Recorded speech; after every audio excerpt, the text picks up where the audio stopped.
Selamat sore teman-teman. Hari ini saya akan men-sharingkan kisah para rasul 15.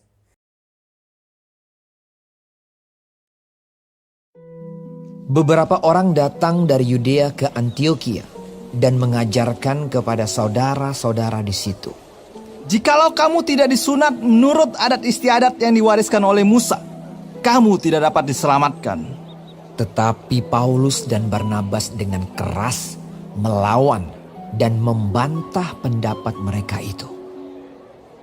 Akhirnya ditetapkan supaya Paulus dan Barnabas serta beberapa orang lain dari jemaat itu pergi kepada rasul-rasul dan penatua-penatua di Yerusalem untuk membicarakan soal itu. Mereka diantarkan oleh jemaat sampai keluar kota. Lalu mereka berjalan melalui Fenisia dan Samaria. Dan di tempat-tempat itu mereka menceritakan tentang pertobatan orang-orang yang tidak mengenal Allah. Hal itu sangat menggembirakan hati saudara-saudara di situ. Setibanya di Yerusalem mereka disambut oleh jemaat dan oleh rasul-rasul dan penatua-penatua. Lalu mereka menceritakan segala sesuatu yang Allah lakukan dengan perantaraan mereka. Tetapi beberapa orang dari golongan Farisi yang telah menjadi percaya datang dan berkata, Orang-orang bukan Yahudi harus disunat dan diwajibkan untuk menuruti hukum Musa. Maka bersidanglah rasul-rasul dan penatua-penatua untuk membicarakan soal itu. Sesudah beberapa waktu lamanya berlangsung pertukaran pikiran mengenai soal itu. Berdirilah Petrus dan berkata kepada mereka, Hai saudara-saudara, kamu tahu bahwa sejak semula Allah memilih aku dari antara kamu, supaya dengan perantaraan mulutku, bangsa-bangsa lain mendengar berita Injil dan menjadi percaya. Dan Allah yang mengenal hati manusia telah menyatakan kehendaknya untuk menerima mereka. Sebab ia mengaruniakan Roh Kudus juga kepada mereka, sama seperti kepada kita. Dan ia sama sekali tidak mengadakan perbedaan antara kita dengan mereka, sesudah ia menyucikan hati mereka oleh iman.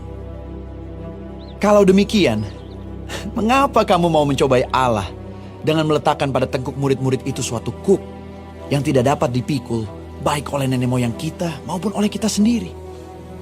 Sebaliknya, kita percaya bahwa oleh kasih karunia Tuhan Yesus Kristus, kita akan beroleh keselamatan, sama seperti mereka juga. Jadi pertama yang aku dapat adalah dari ayat 3. Mereka diantarkan oleh jemaat sampai keluar kota. Lalu mereka berjalan melalui Fenisia dan Samaria. Dari tempat-tempat itu mereka menceritakan tentang pertobatan orang-orang yang tidak mengenal Allah. Hal itu sangat menggembirakan hati saudara-saudara di situ. Dan dari ayat 3 itu aku dapat bahwa kita harus menyemangati semua orang atau memberitakan Injil kepada semua orang yang Tuhan minta. Dan itu pasti berhasil. Walaupun berapa lama gara-gara itu Tuhan yang suruh. Jadi pasti berhasil.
Yang kedua yang aku dapat dari Kisah Para Rasul 15 adalah pada ayat 8.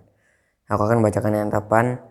Dan Allah yang mengenal hati manusia telah menyatakan kehendaknya untuk menerima mereka, sebab Ia mengaruniakan Roh Kudus juga kepada mereka sama seperti pada kita.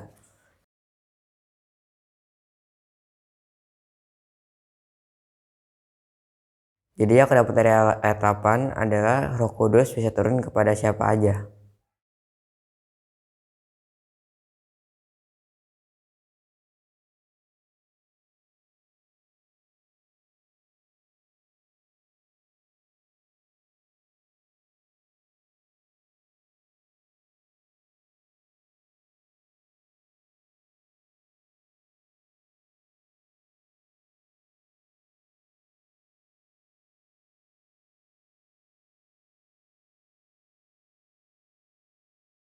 Untuk menerima mereka, sebab Ia mengaruniakan Roh Kudus juga kepada mereka.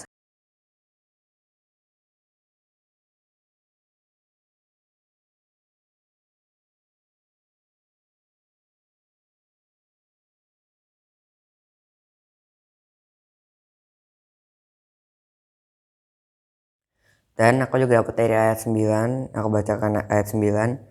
Dan Ia sama sekali tidak mengadakan perbedaan antara kita dengan mereka, sesudah Ia menyucikan hati mereka oleh iman.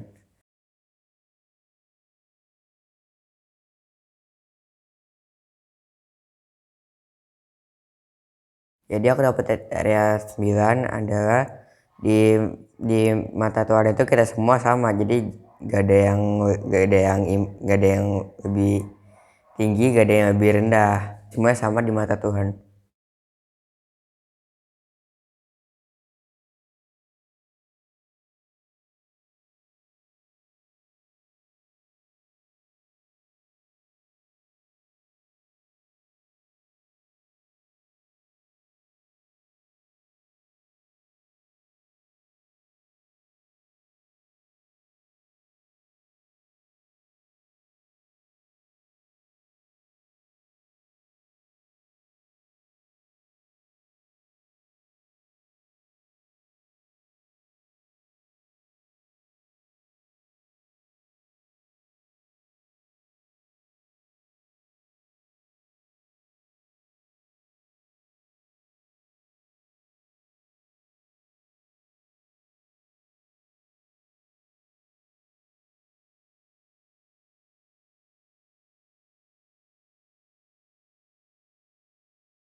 Terima kasih, Tuhan memberkati.